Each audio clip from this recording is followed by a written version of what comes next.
Well, thank you. पहली बार the idea for doing this movie happened in धर्मशाला. तब हमारी last IPL की game खेली गई थी and that's where मेरा दिमाग की बत्ती जली कि एक फिल्म करनी चाहिए और डिसाइड हुआ कि ऑफ कोर्स मैं रोमांटिक कॉमेडी करना चाहती थी क्योंकि उससे पहले जो मैंने फिल्में की थी बीच में मैंने बड़ी सीरियस हार्ड हिटिंग फिल्म्स की थी and I wanted to do something light and fun and happy. I first of all I don't want to say कि पिक्चर के साथ कोई कंट्रोवर्सी रिलेट हुई. अभी डायरेक्टर बीमार हो गया, उसमें कंट्रोवर्सी तो नहीं है. उनके फादर की डेथ हो गई थी, उसकी वजह से हमने फिल्म थोड़ी डिले की, वो भी कंट्रोवर्सी नहीं है. आई मीन सब किसी के साथ भी हो सकता है. एंड और कोई कंट्रोवर्सी नहीं थी फिल्म में. And regarding the excitement level for the film, बहुत एक्साइटेड हूँ. थोड़ी नर्वस भी हूँ क्योंकि इस बार मैंने एक्टिंग के besides obviously production, first production है मेरी PZNZ मीडिया की. आई डोंट थिंक ये रोल मेरी पर्सनल लाइफ से रिलेटेड है and at the same time in a way हर जो काम मैंने किया है, हर जो रोल मैंने किया है, from Dil Se till Veer Zaara till heaven on earth, some ways अपना रिफ्लेक्शन तो उसमें हम डालते ही हैं बीइंग एक्टर्स. आमिर, शाहरुख, सलमान ने भी तो नई लड़कियों के साथ काम किया है, तो उन्होंने तो मैं क्यों नहीं कर सकती? मुझ में कोई प्रॉब्लम है क्या?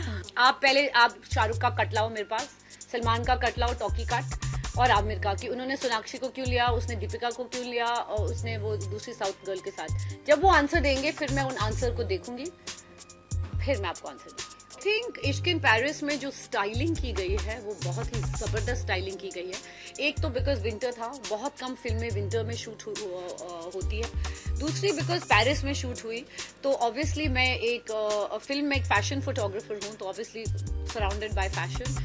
वेल, जब मैंने पहले इस फिल्म का म्यूज़िक की डिस्कशन की थी तो मुझे आता नहीं था म्यूजिक सिटिंग कैसे होता है. आई डिडंट नो कि क्या होता है, कैसे करना है, हाउ टू हैंडल इट. तो सलमान एक दिन आया और उसने मुझे कहा I will teach you how to do music sitting. So उसने अपने घर पे रात को 10 बजे मुझे बुलाया, साजिद वाजिद को बुलाया, और हम लोग बैठे एंड सुबह 5 बजे तक हमने म्यूजिक सिटिंग की.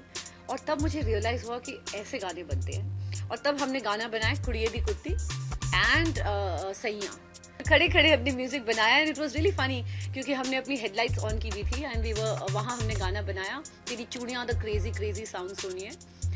और जब हम वो गाना बना रहे थे मैं तो पिजामा में थी बिकॉज आई थॉट अब कहीं स्टूडियो में नहीं जाना, कोई मुझे मिलेगा नहीं, कोई देखेगा नहीं. तो मैं वहाँ थी और सडनली 2 लड़के अपनी गाड़ी से आए पी पी पी करके, और तो मैं ऐसे करके खड़ी हो गई and I was like oh my God, ये मुझे देखेंगे तो मैं तो इतनी खराब लग रही हूँ. तो मेरे को आके वो लड़का बोलता excuse me. So I was looking like this and he goes please आप ये मेरी साजिद वाजिद के साथ फोटो लेंगे please. I said okay.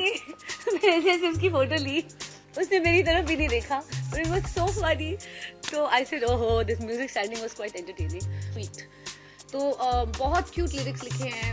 You know, एक लाइन है तेरी खूबसूरती अडोर करता हूँ, बाकी कुड़ियों नू इग्नोर करता हूँ, देखूँ मैं यहाँ पे, देखूँ मैं वहाँ पे, तू ही दिखती है ऑल अराउंड सोनिए, तेरी चूड़ियाँ द क्रेजी क्रेजी साउंड सुनिए. So it's very very sweet and it's very nice and it's totally match. Unit को बुलाया एंड आई सेड गाइस, मैं 3.5 साल के बाद एक्टिंग कर रही हूँ, फिर मैं अबला नारी बन गई. And I said please don't do this to me, मुझे तंग मत करो. Whatever there is a problem, Prem को बोलो एटलीस्ट रात तक, क्योंकि it's very difficult for me as an actor also कि आप मुझे इतनी न्यूज़ दे रहे हो कि यू नो इतना बड़ा नुकसान हो गया, 50,000 यूरोज का नुकसान हो गया, और मुझे आके बोलना है हाय व्हाट्स अप, नहीं होता.